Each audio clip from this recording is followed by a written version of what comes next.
dentro do nosso processo, era isso que a gente se preocupava. Fora disso, eu não posso intervir, eu não posso chegar para o fulano que é quieto, que é tímido e pedir para ele se soltar mais, ou eu não posso pedir para o cara que é extrovertido e pedir para ele, se fechar. É o jeito do atleta. Hoje eu tava conversando, agora é muito doido, eu tava conversando com o ChatGPT hoje. Aí, agora tem uma trend, depois eu vou falar pro pessoal, tem uma coisa nova que a galera recebeu, que você faz uma pergunta, você fala assim, como é que você me descreveria? Ele começa a descrever, né, o teu trabalho, baseado nas coisas que você pergunta pra ele e tal. Aí depois ele me perguntou qual entrevista que você acha que seria legal pra você. Eu falei, Ronaldo Fenômeno, que é um cara que é mais acessível. Ele falou, mas ali do Ronaldo Fenômeno, conversa com o ChatGPT. Quem você acha que seria um divisor de águas pro BarbaCast? Eu falei, o Neymar. Aí ele perguntou qual a pergunta que você faria pro Neymar olha que loucura, que você acha que faria. Eu falei, cara, eu faria essa pergunta pra ele, assim, como é que é ser um cara tão dentro da mídia, né, tão... A vida tão exposta, né? Como é ser o Neymar? Como é que é ser o Neymar? Como é que é você ter uma cobrança de promessas que você nunca fez? O Neymar nunca prometeu que ia, né, ganhar uma Copa do Mundo. Nunca prometeu, eu vou ganhar a Copa do Mundo. Como é que é ser um cara que é amado e por eu acho que é uma quantidade pequena, mas ainda assim barulhenta, de brasileiros que odeiam o Neymar. Questões políticas e tal, não sei o que. O cara, enfim. Por isso que eu gosto de perguntar quem tem contato, quem teve convívio com ele. Como é que você vê o Neymar como pessoa? Esse mundo, né, que gira em torno do Neymar. O cara fala uma coisa, dá uma opinião política, o nego desce a lenha. Enfim, ou outros falam, isso aí, Neymar, não sei o que. Aí cai, não é cai, não sei o que. Como é que você enxerga a figura Neymar? Essa é a questão que a gente coloca. Quando a gente vai trabalhar na seleção, a gente traz o trabalho para uma rotina diária na CBF, quase como um executivo, e a seleção, através do presidente Marco Polo, que era o presidente da época, nos dá toda a condição de ir acompanhar, de toda a comissão, os analistas, os treinadores, o executivo, o preparador físico, o fisiologista, a gente indo à Europa, indo na China, quando tinha os jogadores lá, aqui no Brasil, trocando, visitando as comissões técnicas, os clubes nos recebendo com muita qualidade, trocando ideias, e isso nos aproximou muito dos atletas. Mas a nossa convivência com eles era essa. Fora disso, a gente não gosta de interferir. Eu não posso chegar para um jogador... Lógico. Eu ia lá no Real, na época, com o Casemiro, e falar, tu tem que jogar desse jeito, tem que falar com o teu treinador que tem que fazer assim. Ou chegar para o treinador, não. Eu tratava dele na relação com a seleção. Então nós íamos lá para discutir alguma coisa, para entender como é que estava tendo o processo dele, de recuperação, de jogo, uma série de detalhes. E quando a gente recebia esses atletas aqui, a gente tinha a nossa organização de trabalho, né? Nosso desenvolvimento de treinamento, as nossas ideias táticas, a nossa estratégia do jogo. E todos esses jogadores, a gente trabalhou com grandes jogadores, era muito legal de trabalhar com eles, principalmente os mais velhos, porque vinham de grandes clubes da Europa, com grandes treinadores, e trocavam ideias, claro, né? Nos ajudavam a definir as coisas. Legal. É assim, esse jogador hoje, esse jogador atual, ele é um jogador muito profissional, que ele tem muito entendimento do jogo, ele tem muito entendimento de uma série de fatores que fazem o desenvolvimento da equipe, na parte psicológica, na parte... nutricional, na parte fisiológica, eles dominam muito isso, né? Sim, sem dúvida. Tanto que a gente está tendo hoje aqui o Felipe Luiz como um treinador, né, desses ex-jogadores que trabalharam com a gente, tem outros que podem chegar a isso por características, né, e de entendimento de todo o processo. Então, dentro do nosso processo, era isso que a gente se preocupava. Fora disso, eu não posso intervir, eu não posso chegar para o fulano que é quieto, que é tímido e pedir para ele se soltar mais, ou eu não posso pedir para o cara que é extrovertido e pedir para ele, se fechar. É o jeito do atleta. Por isso que eu digo, dentro do nosso processo, a gente não teve trabalho nenhum. A gente jogou 84 jogos, se eu não me engano, a gente perdeu 5.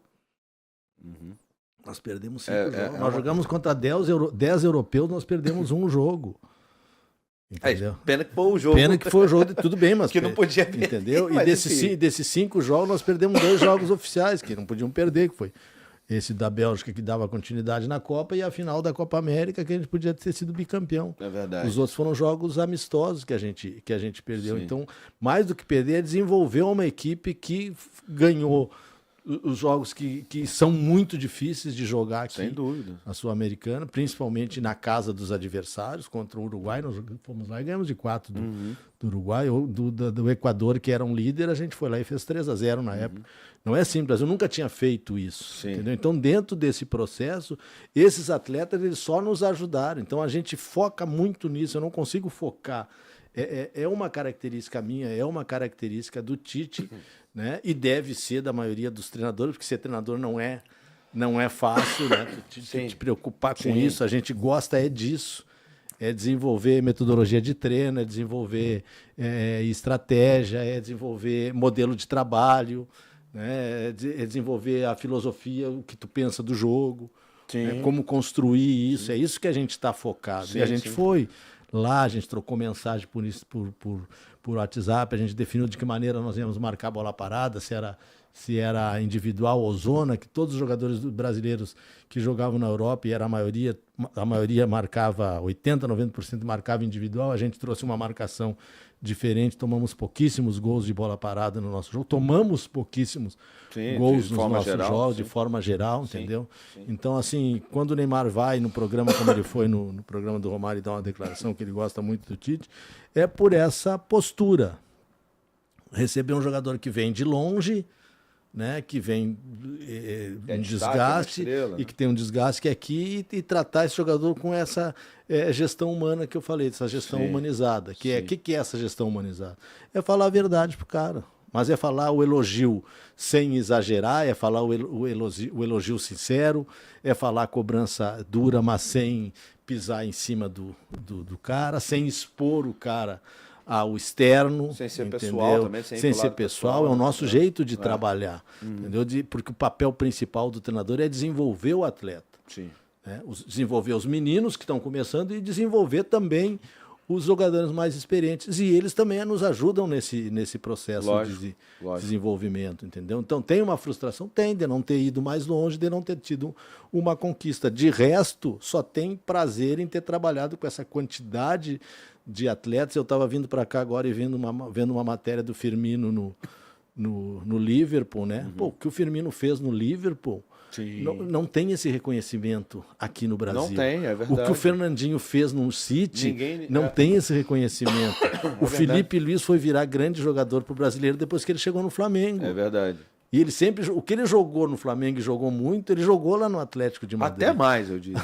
Até mais. Entendeu? Até então, mais. Mas não tinha esse reconhecimento. É verdade. Não viam ele como isso, né? Então, para nós, assim, tem uma coisa ruim é não ter tido essas conquistas, mas é só lembranças positivas desse. Por isso que a gente segue torcendo para eles, né, cara? Torcendo para que eles consigam. Inclusive, estamos aqui com a nossa querida Seguro Olha aí, ó. Bet. Essa aí eu vou te falar que essa casa me surpreendeu, rapaz. Porra, é bem legal essa Seguro Bet. Você tem um link aí pra entrar? Tenho, tá aqui na descrição. Então entra pelo link do Barba, se for matar a curiosidade lá, entra pelo do Bar pra dar moral pro podcast. Mas, porra, essa casa é bem legal, viu? Eu lembro que eu fui naquele jogo Brasil e Alemanha, lá em Berlim, que a gente ganhou, um amistoso, né? Em 2018. Isso. Eu tava lá, tava no Waldorf Astoria, também fiquei lá no hotel. Fui convidado pelo pessoal da Hugo Boss, recebemos upgrade, ficamos na suíte presidencial do hotel, foi foda. Depois eu chamei o Miranda lá, ele foi, enfim, a gente ficou batendo papo e tal. E eu lembro, uma coisa me chamou muita atenção, né? Eu fui em alguns jogos né, porque eu trabalhava com o Fernandinho, trabalhava com o Douglas Costa, trabalhava com essa galera toda, então alguns jogos eu fui. Tive a oportunidade de ficar no mesmo hotel da seleção algumas vezes. E assim, o Paulinho, os jogos que o Paulinho ia, isso é muito bem, é bem o que você está falando, mas é uma outra escala. Os jogos que o Paulinho ia, enfim, ninguém liga. Quando o Paulinho, nesse jogo, estava no Barcelona e passou, a quantidade de gente que Paulinho, chinês, o cara... É isso, cara. Às vezes é a mídia, né, que o cara tem, ajuda ou atrapalha, né? E sim, eu tô falando do Neymar, não tô nem, assim, interessado em saber na vida pessoal dele. Eu realmente fico pensando assim, como é que deve ser o Neymar, né? Porque é o cara que todo mundo tem alguma opinião e tira alguma conclusão sobre o Neymar, né? O cara fala, ele é cercado por quem enche o saco, né? Ele é cercado por puxa-sacos que não falam a verdade pra ele e ele acha que não sei o quê. E todo mundo que tem convívio com o Neymar fala a mesma coisa. O Neymar é um cara fantástico. O Neymar é um cara de grupo. O Neymar é um cara que o grupo se abraça ao redor dele e ele abraça o grupo. Ó, a gente trouxe o Alex Evangelista aqui, que era o fisiologista da Olímpica, e ele falou isso. Ele falou, começou a discussão de pagamento de premiação. Não, vai pagar, vai dividir, não sei o que. Mas não precisa não. Eu vou pagar a premiação, não precisa CBF não, eu vou pagar igual pra todo mundo. Pô, o cara que faz isso, entendeu? O cara que puxa pra si esse tipo de coisa, ganha o grupo, mas não é porque ele quer ganhar o grupo que ele faz, porque ele é assim, né? E é aquilo que a gente fala, às vezes o cara não entende, o jeito dele é esse. O jeito do Messi é aquele cara quieto que vai do trabalho para casa, de casa para o trabalho, que fica lá, que não aparece na mídia. O jeito do Cristiano Ronaldo é o jeito de estar sempre treinando, estar sempre querendo o melhor, de estar convencendo todo mundo a treinar.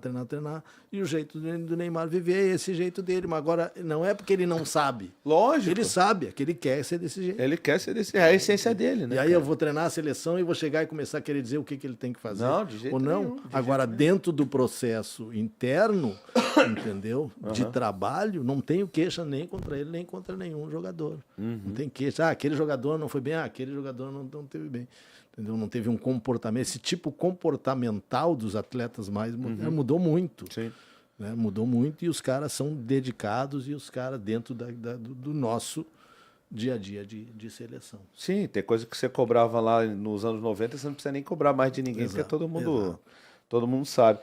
E gostou dessa resenha? Então olha só, para ver ela completa, o link tá aqui embaixo na descrição e não deixa de dar o like, deixa o joinha, não custa nada para você e se inscreve no canal se você puder, tá bom? Você quer aprender a criar um podcast do zero? Eu criei o meu e vou ensinar tudo para vocês, os materiais, os equipamentos, como chamar as pessoas, como entrevistar, como fazer uma boa entrevista, como buscar o corte, como fazer uma thumb boa, um título legal. Cola aqui, também tem o link na descrição, vocês vão cair no nosso grupo de WhatsApp e lá a gente vai tirar todas as dúvidas para vocês, né, terem essas aulas comigo. Serão 5 aulas, cada uma de 1 hora. Eu e você, não é gravado, é ao vivo, tá bom?